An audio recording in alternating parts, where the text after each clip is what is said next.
Hello everyone. In this course, we will break down the cyber chain, one of the most powerful frameworks for understanding and stopping cyber attacks.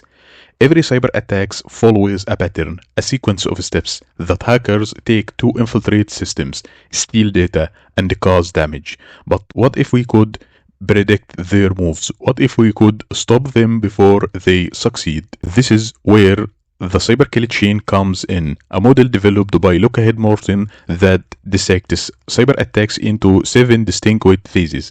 By understanding each phase, cybersecurity professional can detect, disrupt, and neutralize threat before they cause harm. But this isn't just theory. In this course, we will dive into real-world scenarios, analyze backup file from cyber defenders, and expose the techniques attackers use while learning how to defend against them effectively. If you are a beginner in cybersecurity or an aspiring SOC analyst, this course will give you the knowledge and practical skills to start ahead of cyber threats. So, are you ready to break down the hackers playbook and strengthen your defenses? You can buy the course on Udemy with title Introduction in Cyber Attack for Beginner, or copy the name of the course and go to Udemy search and put it here, click enter, and here is the course. And that is me, Mahmoud Hassan. Let's get started.